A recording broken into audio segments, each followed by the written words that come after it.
قومی cricket team world cup کے لیے بھارت جائے گی یا نہیں؟ وزیر اعظم شہباز شریف نے ہائی پروفائل کمیٹی قائم کر دی۔ وزیر خارجہ بلاول بھٹو سربراہی کریں گے۔ رانا ثنا، اعظم نذیر، مریم اورنگزیب، طارق فاطمی، قمر زمان کائرہ، اسد محمود، امین الحق شامل۔ قومی سلامتی کے اداروں کے سربراہ بھی کمیٹی کا حصہ ہیں۔ پاک بھارت میچ 15 اکتوبر کو احمد آباد میں شیڈیول ہے۔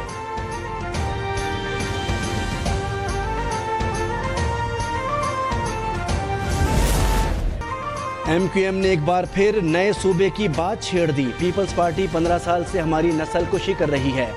سندھ حکومت ہمیں اپنانے پر تیار نہیں ہے۔ مصطفیٰ کمال کی میڈیا سے گفتگو، انہوں نے کہا کہ اب یہ نظام نہیں چل سکتا۔ سندھ کے شہری علاقوں کا فیصلہ کیا جائے۔ کراچی حیدرآباد کے نوجوانوں کے لیے نوکریاں نہیں، بجلی، گیس، پانی اور صحت کے مسائل حل نہیں کیے جا رہے۔ ہمیں کب تک سندھ حکومت کے پاس گروی رکھا جائے گا؟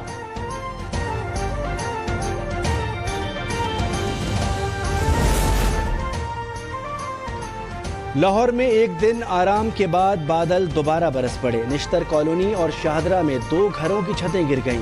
2 خواتین سمیت 9 افراد زخمی۔ نشیبی علاقے زیر آب۔ سڑکوں پر پانی جمع ہو گیا۔ فیروز پورہ روڈ پر ٹریفک کی روانی میں خلل۔ مختلف علاقوں میں بجلی معطل۔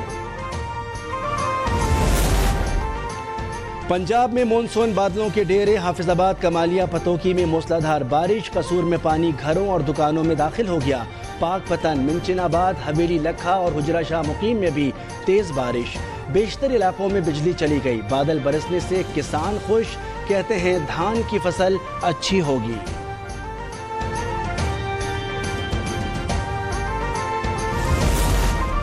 کراچی کے بھی مختلف علاقوں میں ہلکی بارش۔ شہر میں کئی دن سے گرمی اور حبس کا راج ہے۔ ہوا میں نمی کا تناسب زیادہ ہے۔ حبس کے باعث گرمی کی شدت 48 سے 52 ڈگری تک محسوس کی جا رہی ہے۔ محکمہ موسمیات نے آج اور کل تیز برسات کی پیشگوئی کی ہے۔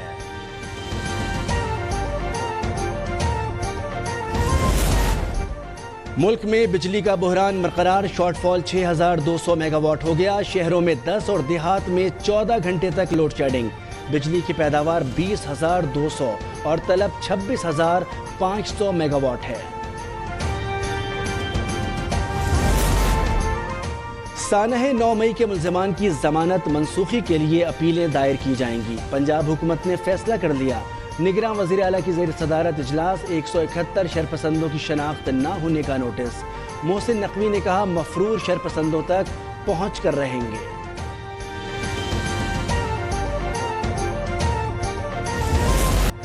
شہید Zulfiqar Bhutto university of law Karachi کے طلبہ اور اساتذہ کا جناح ہاؤس لاہور کا دورہ۔ وفد کا 9 مئی کے حملوں پر مذمت کا اظہار۔ انہوں نے کہا کہ ان واقعات نے بہت رنجیدہ کیا۔ یہ لوگ محب وطن نہیں ہو سکتے۔ ملی نغموں کے ذریعے شہداء کو خراج عقیدت پیش کیا۔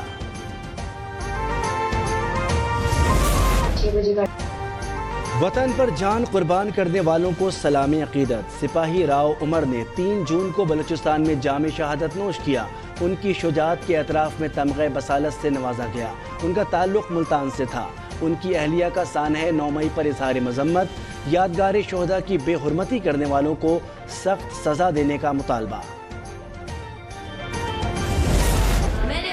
پاک فوج کا کیڈٹ کالج پنجگور تعلیم و تربیت کا اہم مرکز۔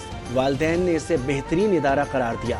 باسط علی کے والد نے بتایا کہ ان کا بیٹا نماز کا پابند ہو گیا ہے، غیر نصابی سرگرمیوں میں حصہ لینا سیکھ لیا۔ باسط نے کہا کیڈٹ کالج میں کوئی مشکل نہیں، اساتذہ انتہائی قابل ہیں۔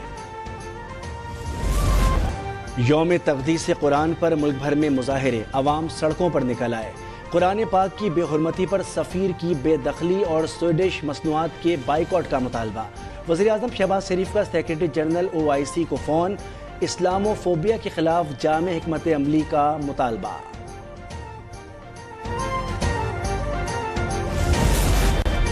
سندھ کے کالجز نے 8 سال تک فیسیں سرکاری خزانے میں جمع نہیں کرائیں۔ نیب نے تحقیقات کا آغاز کر دیا۔ حکام کا کہنا ہے کہ طلبہ سے فیس وصول کی گئی مگر سرکاری خزانے میں نہیں آئی۔ سیکرٹری کالجز کا کہنا ہے کہ تفصیل طلب کر دی گئی ہے، مناسب جواب نہ ملا تو ریفرنس بنایا جائے گا۔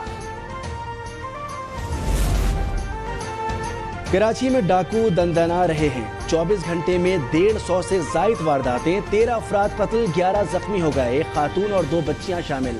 پولیس مقابلوں میں ایک ڈاکو مارا گیا، 5 زخمی حالت میں گرفتار کر لیے گئے۔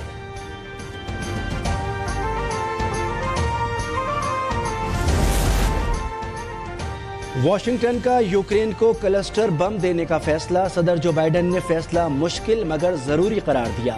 پینٹاگون نے کہا روس کو جواب دینے کے لیے یوکرین کے پاس ہتھیار ہونے چاہیے۔ ڈیموکریٹک رہنما رابرٹ ایف کینیڈی جونیئر نے مخالفت کر دی۔ انہوں نے کہا یہ ہولناک بم ہے، 100 سے زائد ملکوں نے اس پر پابندی کا معاہدہ کر رکھا ہے۔